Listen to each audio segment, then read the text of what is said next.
그러므로 하늘에 있는 것들의 모양은 이런 것들로서 정결하게 할 필요가 있었으나 하늘에 있는 그것들은 이런 것들보다 더 좋은 제물로 할지니라. 그리스도께서는 참 것의 그림자인 손으로 만든 성소에 들어가지 아니하시고 바로 그 하늘에 들어가사 이제 우리를 위하여 하나님 앞에 나타나시고 대제사장이 해마다 다른 것의 피로써 성소에 들어가는 것 같이 자주 자기를 드리려고 아니하실지니 그리하면 그가 세상을 창조하신 때부터 자주 고난을 받았어야 할 것이로되 이제 자기를 단번에 제물로 드려 죄를 없이 하시려고 세상 끝에 나타나셨느니라. 한 번 죽는 것은 사람에게 정해진 것이요 그 후에는 심판이 있으리니 이와 같이 그리스도도 많은 사람의 죄를 담당하시려고 단번에 들이신 바 되셨고 구원에 이르게 하기 위하여 죄와 상관없이 자기를 바라는 자들에게 두 번째 나타나시리라. 아멘. 하나님께서 오늘도 우리에게 하나님 5월 첫날을 허락하여 주시고 이른 아침 주님의 은전에 나올 수 있도록 은총을 허락하여 주심을 감사합니다. 매일매일 삶이 하나님 기쁨과 감사함으로 주님의 은혜를 쫓아가기에 부족함이 없도록 주님 인도하여 주옵소서. 5월 한 달 동안도 하나님 주님께서 우리와 동행하심을 확신하며 주님을 배우며 주님을 더 깊이 알아가며 주님께 순종하며 쫓아갈 수 있도록 주님 인도하여 주옵소서. 마무리 푸른을 유지하며 더 아름다운 색깔들을 갖게 되는 것처럼 우리도 그리스도의 푸른 계절이 우리의 심령 가운데 이루어지도록 인도하여 주옵소서. 우리의 가정이 아름다운 하나님의 나라가 되게 하시고 우리 소망의 교회가 아름다운 하나님의 나라를 이루며 지역사회와 열방을 품어내기에 부족함이 없도록 주님 인도하여 주옵소서. 하나님 아버지, 참으로 오늘 첫날을 시작하며 감사의 예물을 드리는 손길들이 있습니다. 또 하나님 다음 세대를 위해 기도하며 비전 시야금을 드리는 손길들도 주님이 기억하여 주옵소서. 이 시간 말씀으로 우리를 먹이시며 들어주시고 인도하여 주실 우리 주 예수 그리스도의 이름으로 간절히 기도합니다. 아멘. 함께 인사하겠습니다. 아시레 아시레. 오늘 설교 제목이 단번에 영원히 완전하게예요. 이 단번에 영원히 완전하게, 이것을 풀어서 한번 써보세요. 그러면 여러분 좀 쓰실 만한 게 있으시겠죠? 뭐가 단번에야, 영원히 뭐 완전하게, 이렇게 생각을 하면 히브리서가 전혀 우리 마음 가운데 정리가 안 되는 거예요. 뭐 구체적으로 잘 쓸 수는 없으나 요거는 이 단번에는 이런 거고 영원히는 이런 거고 완전하게는 이런 의미야 라고 하는 것을 우리가 정리할 수 있다면 나는 것을 확실하게 아는 것이고, 그 아는 것을 통해서 내가 누리게 된 하나님의 은혜가 무엇인지를 깨달을 수 있게 되기를 간절히 바랍니다. 해마다 속죄일이 되면, 1년에 한 번 대속죄일이 되면 대제사장이 이스라엘 전체를 위한 속죄제를 드렸습니다. 흠없는 제물을 사용하지만 속죄제를 드리는 자신도 무엇이라고요? 죄인이라고요. 흠없는 제물을 하나님께 드리고 있지만 자신도 죄인이에요. 그래서 먼저 자신의 죄를 속하기 위해 속죄제를 드렸습니다.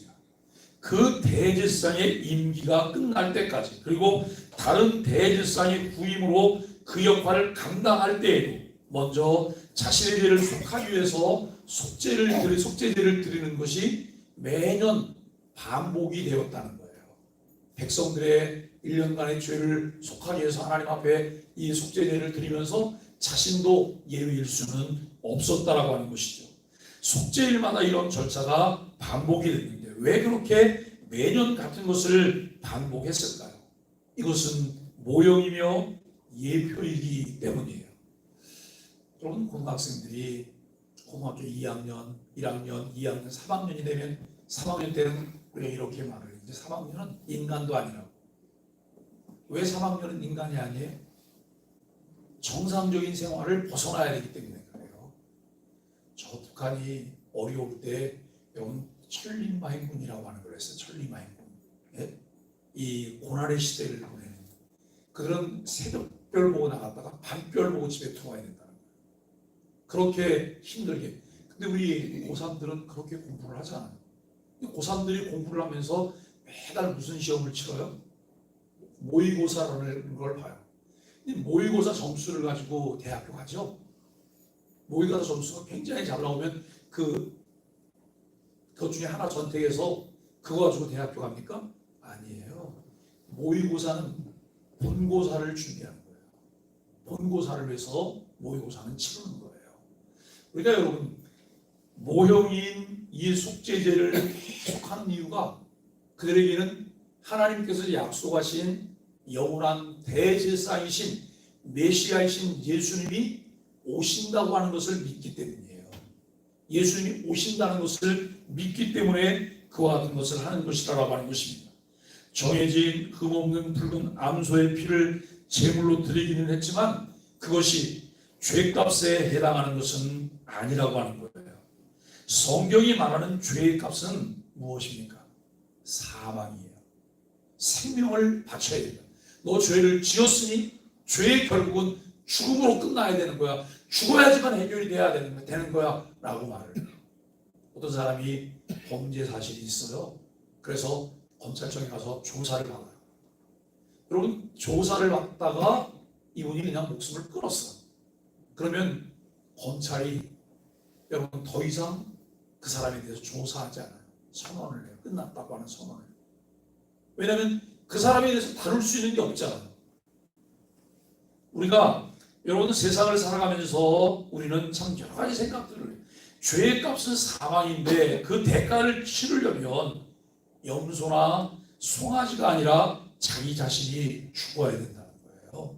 염소나 송아지 흠없는 붉은 암소를 제물로 제사를 드리는 것은 이것으로 해결됐습니다 라고 하는 의미가 아니에요.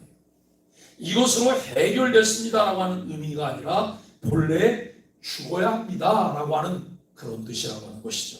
좀 더 깊은 의미를 생각하면 제물에게 죄를 전가해서 드리는 것은 그 제물 자체로 모든 충분한 효력이 있는 것은 아닙니다.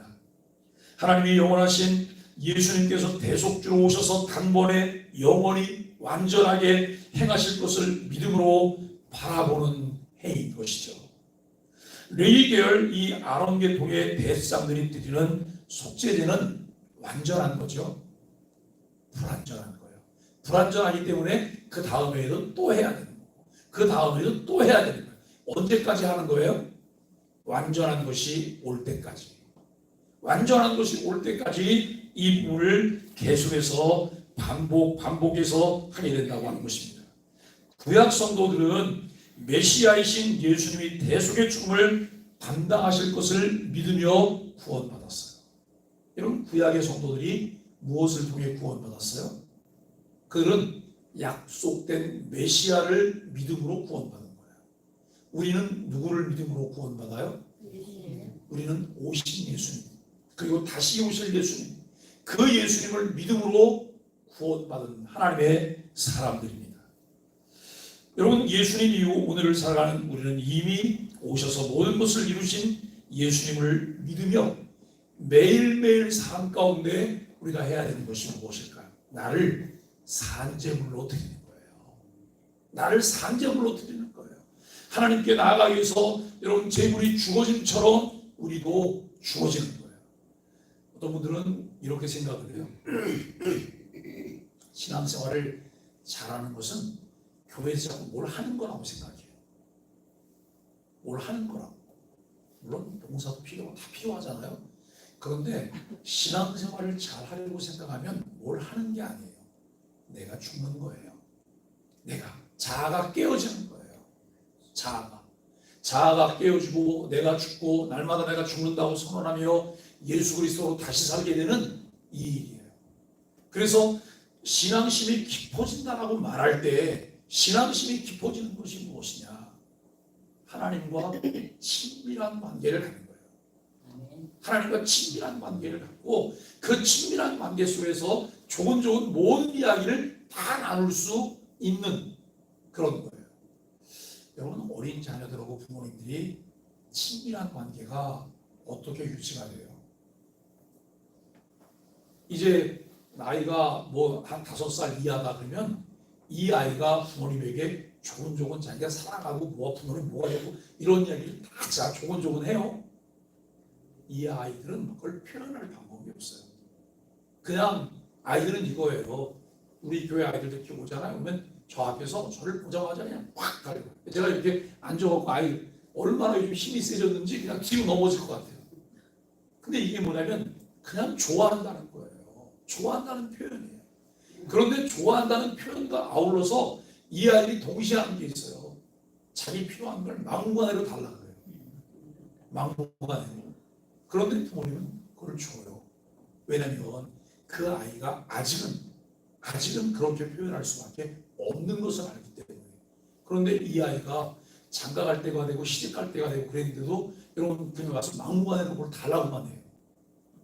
그런다고 하면 부모는 주시긴 주시겠죠. 자식이기 때문에. 그러면서도 부모님 마음이 어때요? 큰일 났다. 걱정이 한층인 거예요. 왜냐하면 자녀가 자라나지 않기 때문에. 우리 신앙생활은 어떠신 것 같아요?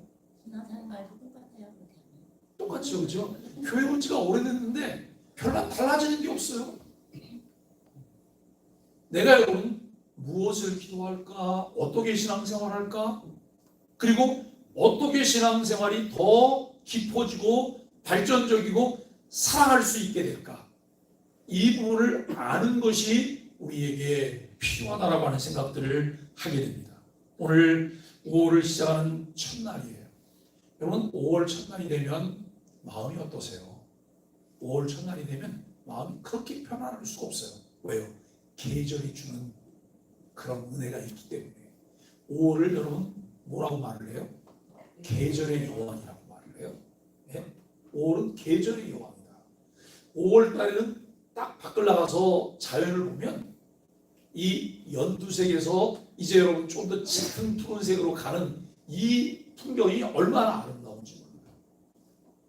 자연이 우리에게 편안함을 주듯이 우리도 그리스도를 닮아갈 수 있는 은혜가 있게 되기를 바랍니다. 이 5월이 되면 이 5월을 통해서 우리가 더 힘써야 될 것이 있어요. 히브리서를 통해서 우리 말씀하고 있는 것처럼 여러분 참 끝까지 견고하게 붙잡고 그리스도와 함께 참여하는 그런 신앙생활을 하게 되는 것입니다. 이것이 도대체 무엇일까? 히브리서의 첫 독자인 유대인 그리스도인들이 처음 시작할 때 그들이 가졌던 확신이 있어요. 이전에 내가 따라왔던 모든 것들을 다 내려놓고 방향을 전환할 때는 확실한 게 없으면 방향을 전환할 수가 없어요. 확실해서 방향을 전환했는데 여러 가지 환경들을 보니까 환경이 오는 압박 때문에 이 확신이 희미해지는 거예요. 마음에 어려움들이 있어요. 그래서 여러분 이들 마음 가운데 일어난 것이 뭐냐면 그리스도를 포기하려고 해요. 누구를 포기한다고요? 그리스도를 포기한다고요. 이 유대인들이 그동안 어려서부터 계속해서 율법을 배우면서 성장했어요. 그리고 그들에게 메시아에 대한 약속이 있다고 하는 것을 들으면서 성장했어요. 근데 어느 날 예수가 오셨는데 그분이 하나님의 아들 메시아라는 거예요. 이 사실을 알게 되고 이제는 그동안 그들이 유대교회에 있던 곳에서 벗어나서 율법 안에 살던 곳에서 벗어나서 그리스도 안에서 살게 되는 쪽으로 방향이 전환되었어요. 그런데 주변에서는 들리는 소리들과 압박 때문에 견뎌낼 수가 없는 거예요. 견뎌낼 수가 없어요. 그들을 향해서 히브리서는 그들의 마음을 다잡고 믿음으로 살아가도록 이들에게 뭘 제공하고 있냐면 하나님을 아는 바른 지식을 제공하고 있다는 거예요. 너희들이 가지고 있는 메시아에 관한 약속, 너희들에게 약속된 메시아가 왜 하나님의 아들 예수가 메시아냐라고 하는 것을 구체적으로 설명하잖아요. 그래서 여러분 이 메시아가 누구보다 우월하고 누구보다 우월하고 누구보다 우월하다는 얘기를 해요. 그리고 이 메시아이신 예수가 왜 큰 대제사인지를 조곤조곤 다 설명을 했어요.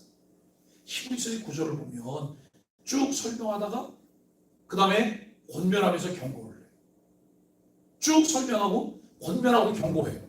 이 말은 무슨 말이냐면 이런 사실들이 있는데 이것을 받아들여라. 그리고 이렇게 따라가라. 그렇지 않으면 어떤 일이 벌어질 것이다 라고 하는 것까지 이야기를 해요. 굉장히 확실하게 이런 부분들을 말하고 있어요. 바른 신앙 갖기를 원하고 하나님의 은혜 안에 살아가기를 원하지만 세상은 편안하게 신앙의 길을 가도록 내버려 두지 않아요. 여러분, 요즘 우리 교회에 새가족들이 자꾸 들어오고 계세요. 어제도 길에서 한 분을 만났어요. 목사님 안녕하세요. 그분이 저한테 이렇게 말해요. 돌아온 주일날 소망의 교회 예배에 참석할 거예요. 근데 이분은 요 근처에 있는 큰 교회 나가시는 분이시거든요. 근데 이사를 오셨대요. 연세가 80세가 되셨는데 여기서 거기를 가려니 너무 멀어서 힘들어서 교회 가기가 좀 어렵다라고. 그래서 집 가까운 교회를 오려고 옛날에 우리 한 3번 정도 예배 참석을 하셨대요. 그런데 우리 소망의 교회를 정하고 이 남은 생애를 여기서 신앙생활 했으면 좋겠다는 말씀을 하세요. 그러면 그런 마음 가지고 교회를 오는 분들을 우리가 어떻게 도와야 될까요? 우리 교회가 가지고 있는 좋은 장점들을 우리가 소개하고 설명하고 우리 교회가 추구하고 있는 바를 함께 나눌 수 있는 이런 일들이 우리에게 필요하다라고 하는 것입니다. 초대교회가 시작되고 난 직후부터 교회에 심각한 피해를 끼쳤던 이단이 있어요. 여러분, 이단은 왜 이단이냐면 비슷하게 가요. 비슷하게 가다가 끝에서 살짝 휘어지는 거예요. 살짝 쭉 같은 길을 가는 거예요. 같은 길을. 그런데 저 앞에 삼거리 길이 있어요. 삼거리 길까지는 같이 가요. 똑같이. 삼거리길에서 오른쪽으로 가야 되는데 왼쪽으로 살짝 휘어졌어요. 그랬더니 목적지가 어떻게 됐어요? 완전히 달라진 거예요. 이것을 우리가 이단이라고 말을 해요. 그런데 초대교회부터 시작된 직후부터 이 교회에 심각한 피해를 끼쳤던 이단이 있는데 그들이 누구냐면 영지주의예요. 영지주의자들인데요. 이들이 왜 이단일까요? 영지주의자들은 영은 거룩하고 육은 악하기 때문에 성자 예수님은 육신을 입고 이 세상에 오신 것이 아니라 그 모든 것은 일종의 환상 같은 것이라고 주장을 해요. 자, 우리가 듣기에 뭐가 틀린 거예요? 예수님은 이 세상에 무엇으로 오셨어요? 육신으로 오셨잖아요. 우리와 똑같은 사람으로 이 땅에 오셨잖아요. 여러분들은 예수님의 성육신을 부인합니다. 영이신 하나님은 육이 될 수 없다고 주장해요. 그리고 그래서 그들은 예수 그리스도의 십자가의 죽으심을 이런 설로 설명해요. 가연설로 설명을 해요. 성자 예수님이 실제로 십자가에 달리신 것이 아니라 그렇게 보이는 환상이었을 뿐이라는 이야기예요. 그러니까 이들이 말하는 예수님이 육체로 오시지 않았으니까 예수님이 육체로 십자가에 못 박힐 수도 없다는 거예요. 그분은 영이시라는 거예요. 우리하고 뭐가 다른지 이해가 되시죠? 여러분, 그들이 이렇게 이야기를 해요. 성경은 하나님의 아들 그리스도께서 참 사람으로 오셨고 참 하나님이시라고 하는 이야기를 해요. 그래서 예수님은, 우리는 그냥 사람이잖아요. 근데 예수님은 양성을 가지신 분이에요. 그분은 참 하나님이세요. 그리고 참 뭐예요? 참 사람이에요. 우리와 똑같은 사람이로되 그가 뭐가 없으시다고요? 죄가 없으세요. 죄가 없으세요. 영지주의자들이 그렇게 주장을 하다 보니 그들에게 구원은 영적으로 깨달아 아는 것이라고 말을 해요. 영적으로 깨달아 아는 것. 그래서 영지주의인데요. 최초의 영지주의로 분명하게 말할 수 있는 인물이 있어요. 그 사람이 누구냐면 시몬 마구스라고 하는 사람이에요. 시몬 마구스라고 하는 사람인데, 여러분, 악의 신성의 내적 분열에서 생겼다고 하는 영지주의의 근본 개념을 소개한 1세기 유대교 이단자라고 말할 수 있습니다. 영지주의자들이 주장하는 것은 믿음으로 실제적인 역사가 일어나는 것이 아니라는 거예요. 믿음으로 실제적인 역사가 일어나는 것이 아니라 영적인 지식을 깨달아 아는 것, 그래서 육신의 세계를 초월한 영적인 역사를 이룬다라고 이야기를 해요. 여러분 이런 면에서 불교의 특도나 대오 각성과 비슷한 부분이 있는 그런 주장이죠. 이들의 주장이 왜 문제가 되고 왜 이단이라고 할까요? 이것이 문제가 되는 것은 그 자체가 무엇이 아니냐면 성경의 가르침이 아니에요. 우리가 듣기에도 뭐가 다른지 아시겠죠? 뭐가 다른지 우리가 구분이 된단 말이에요. 결국 현실적인 고난과 어려움에 대해서 어떤 해결도 주지 못하는 일종의 현실 도피이기 때문에 그렇다는 거예요. 우리가 분명히 기억해야 합니다. 예수 그리스도가 십자가에 달리신 것은 어떤 영적인 세계에서 일어난 초월적인 일이 아니에요. 이 세상 역사 속에서 실제로 일어난 일이에요. 예수님이 사람의 몸을 입고 이 땅에 오신 성육신을 우리는 종말론적 사건이다라고 말해요. 종말론적 사건이다. 예수님이 십자가에 못 박혀 죽으시고 부활하신 것을 종말론적 사건이다라고 말해요. 여기 종말론적이라고 말을 할 때는 어떤 의미냐면 이전에도 이후에도 없습니다. 가장 큰 사건을 말할 때예요. 그런데 이것은 영지주의자들이 말하는 것처럼 그냥 환상 속에서 이루어진 것이 아니에요. 실존하는 실제적인 역사라는 거예요. 여러분 그렇게 믿으시죠? 그냥 누가 지어낸 말이잖아요. 그죠? 지어낸 말이어서 예수님이 이 땅에 오셔서 예수님이 십자가 못 박혀 죽었다가 3일 만에 다시 살아나셨어.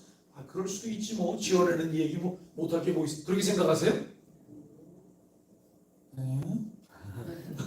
여러분 그렇게 생각하세요? 너무 분명하게 아니잖아요. 네?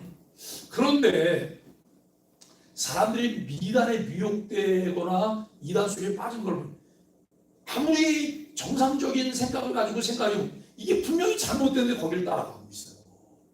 왜 그럴까요? 우리가 이렇게 보시면 돼요. 죄로 인하여 영원히 죽었던 자는 문외라고 보시면 돼요.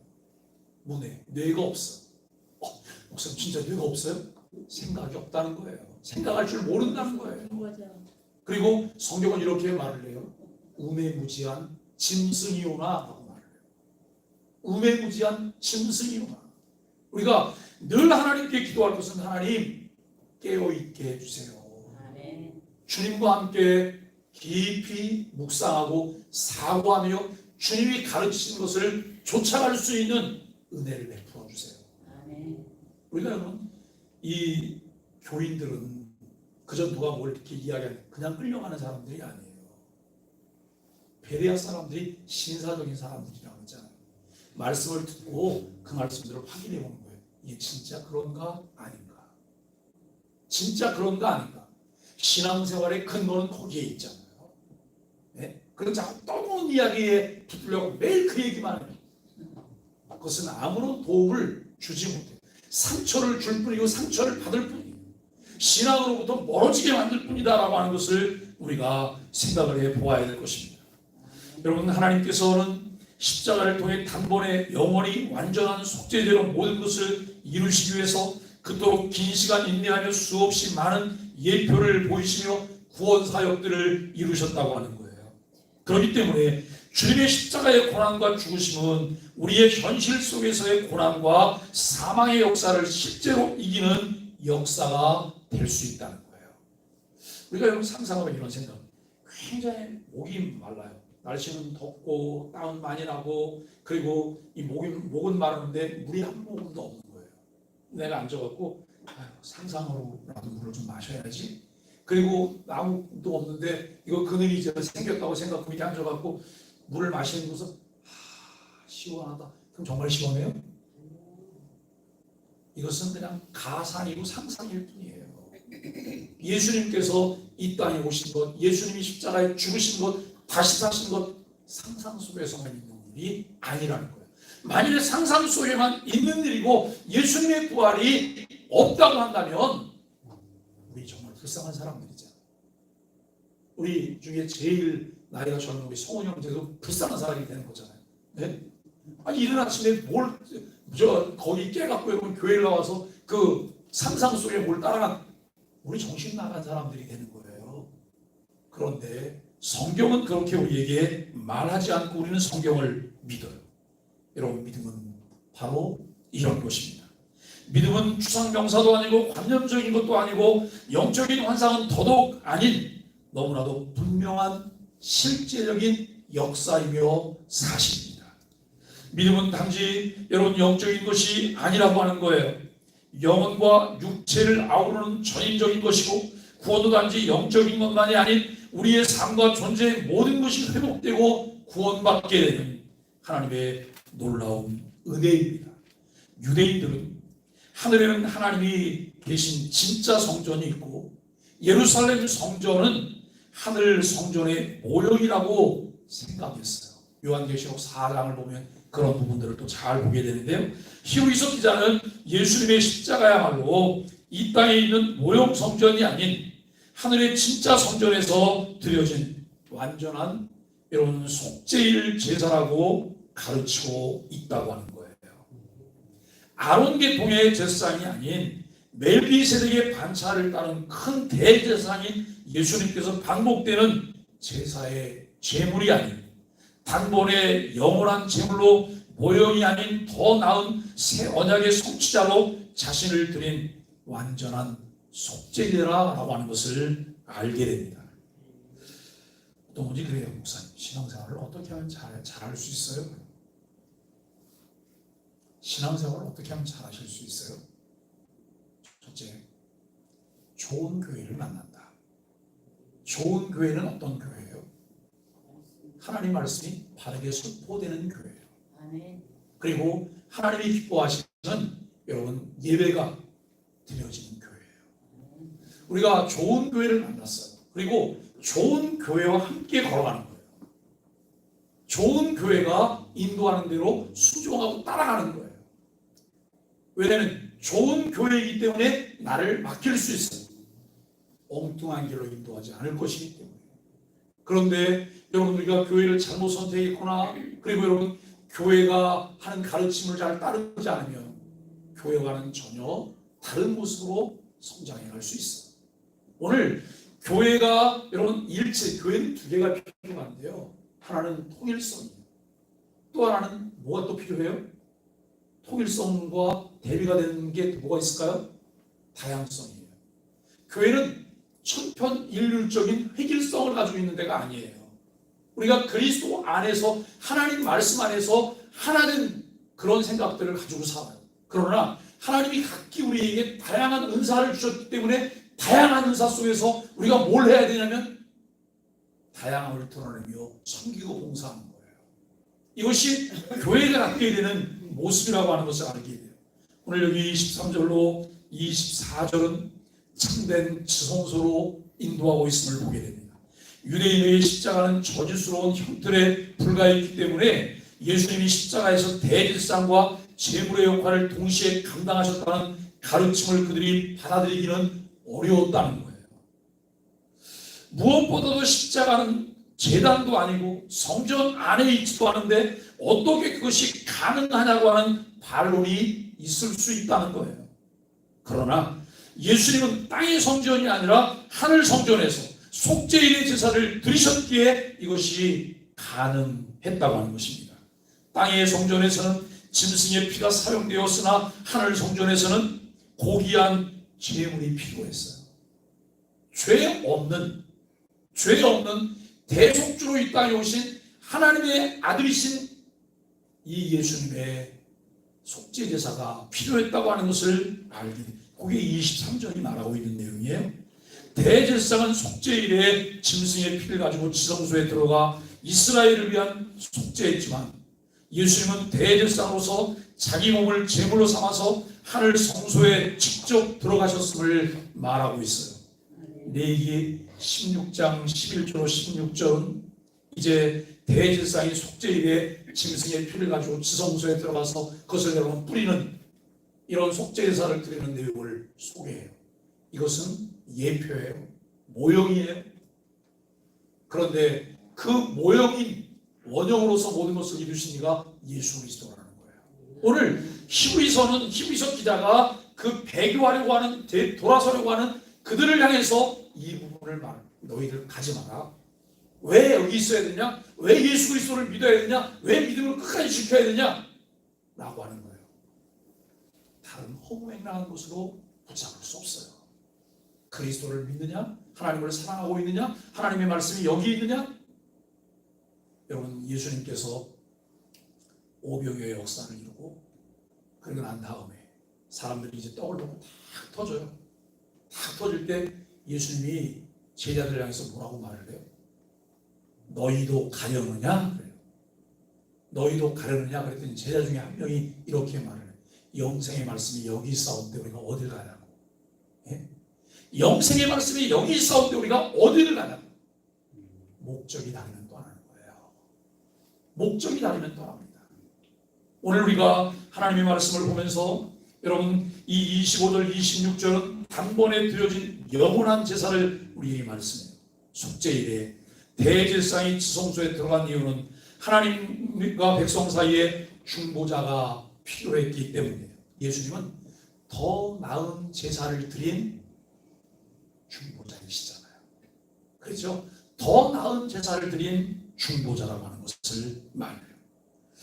여러분, 그 중보의 피는 자기 피가 아니라 짐승의 피였으니 그가 완전한 중보자가 된다기 보기에는 어려운 거예요. 1년에 한 번씩 반복되는 그 제사 속에서. 게다가 속죄일 제사는 매년 같은 날에 반복되었는데 이는 그 제사가 1년 만에 유효 기간이 끝난다는 거예요. 1년이 지나고 나면 또 그것을 반복해야 돼요. 25절이 그와 같은 것을 말하고 있고, 그러나 예수님은 상징적 행위가 아니라 실제로 짐승의 피가 아니라 자신의 피로서 땅에 있는 성전이 아니라 하늘의 성전에 있는 지성소에 들어가 속죄 제사를 드리셨다는 것입니다. 예수님의 속죄는 여러 번 반복할 필요가 없는 완전한 것이기 때문에 예수님의 십자가에 의해 세상 끝 곧 말세가 시작이 되었어요. 이 말세가 시작되었다고 하는 것은 하나님의 나라가 시작되었다는 말이기도 해요. 예수님은 가장 근본적인 제사를 십자가에서 시작하셨습니다. 바울은 로마서를 통해 하나님께서 주신 구원의 은혜를 다 설명하고 난 이후에 로마서 11장 11장까지 이 부분을 다 설명하고 난 이후에 12장에서 그는 이렇게 말을 해요. 우리 몸을 하나님이 기뻐하시는 거룩한 산제물로 드리라.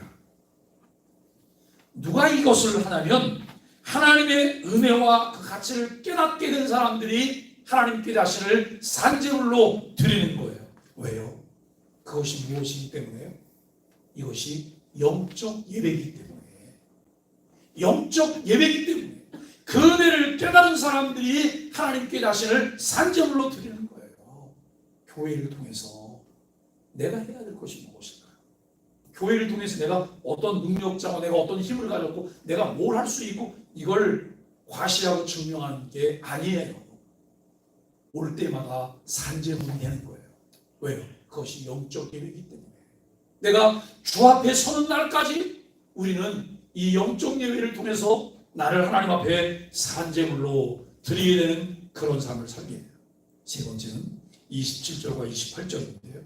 전 인류를 대속하는 완전한 제사를 드렸습니다. 예수님이 드리신 십자가의 제사는 인간이 겪는 죽음을 반영해요. 27절이에요. 한 번 죽는 것은 사람에게 정하신 것이라고 그러잖아요. 모든 사람들이 죄 때문에 죽음을 경험하는 것처럼 예수님도 죽으셨어요. 왜 예수님도 죽으셨을까요? 우리 모든 사람들의 죄를 예수님이 짊어지셨기 때문에. 죄의 대가는 사망이잖아요. 그래서 예수님도 죽으셨어요. 이렇듯 모든 사람이 한 번 죽는 것처럼 예수님도 단번에 드리는 영원한 제사를 성취하셨습니다. 인간의 죽음이 두 번 반복될 수 없듯이 예수님도 두 번 반복될 수 없는 완전한 제사를 단번에 드리셨습니다. 또한 속죄일에 대제사장이 지성소에 들어갔다 나오는 것을 보기 위해서 이스라엘 백성들이 기다려요. 대제사장이 1년에 한 번 대속죄일에 지성소에 들어가잖아요. 들어갈 때 그들은 에봇을 입어요. 제사장 옷을 입고 띠를 띠고 그리고 여러분 신발을 신고 그리고 끈을 하나 묶어요. 끈을 묶어서 문 밖에까지 두고 그리고 대제사장이 그 안에서 이제 하나님을 만나며 이 제사를 침례하는 일을 해요. 백성들은 밖에서 뭐 하고 있어요? 그 제사장이 대제사장이 그 역할을 다 마치고 나오기를 기다리는 거예요. 이러면 안 나와요. 여기 발에 방울도 달려서 움직이는 방울 소리를 방울 소리가 조용하게 친구만 있어요. 그러면 그때 밖에 있는 사람이 무슨 일을 해요? 줄을 당기는 줄을. 예? 줄을 당기는데도 아무런 미도가 없어. 그러면 뭐라고 생각하냐면 죽었구나. 합당한 예배를 드리지 못하다 죽었구나라고 생각하고 그를 끌어내는 그 안에 들어가지 못하는 거예요. 왜? 죄인이 하나님을 볼 수 없기 때문에요.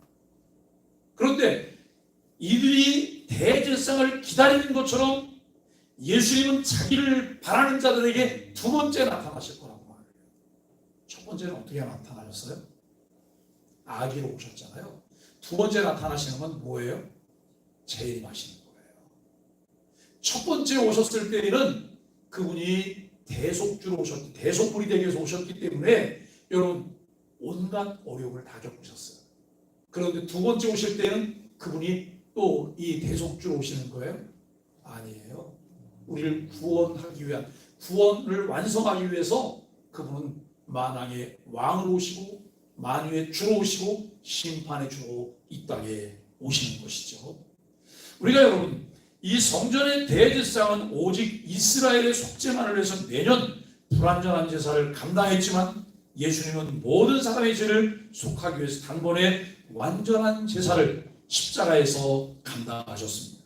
예수님의 제사는 영원한 제사가 되어 지금 우리에게까지 효력을 미치고 있다고 하는 거예요.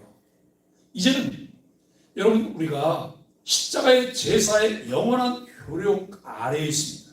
그렇기 때문에 하나님은 우리가 예수님의 십자가를 의지해 이제 죄를 고백하면 용서하시고 깨끗하게 하신다고 하는 것을 우리는 생각하게 되어집니다. 그러나 악하고 어리석은 우리는 자주 이 놀라운 은혜의 가치를 잊어버리고 세상에 썩을 것을 구하며 그것을 따라갑니다. 사랑하는 소망의 가족 여러분, 예수님이 하늘의 성전에서 속죄제물로 자신을 드리셨음을 기억한다면 우리는 함부로 죄를 지을 수도 없습니다. 또한 그 죄를 용서받았을 때 감사와 기쁨을 잊어서도 안 될 것입니다. 5월은 가정의 달입니다.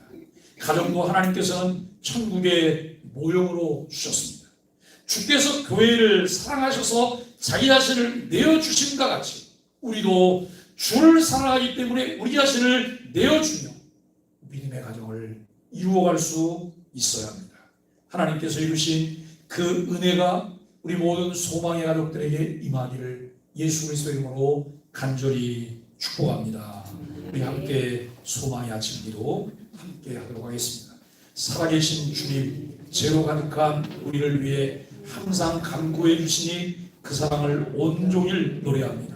거룩하신 주님의 피로 우리도 거룩함을 얻었으니 그에 합당한 행실로 하루를 힘써 살게 하여 주옵소서. 우리의 삶을 끌어안고 변호하시는 주님을 붙들고 무릎으로 나아가 새 힘을 얻게 하여 주옵소서. 예수님의 이름으로 간절히 기도합니다.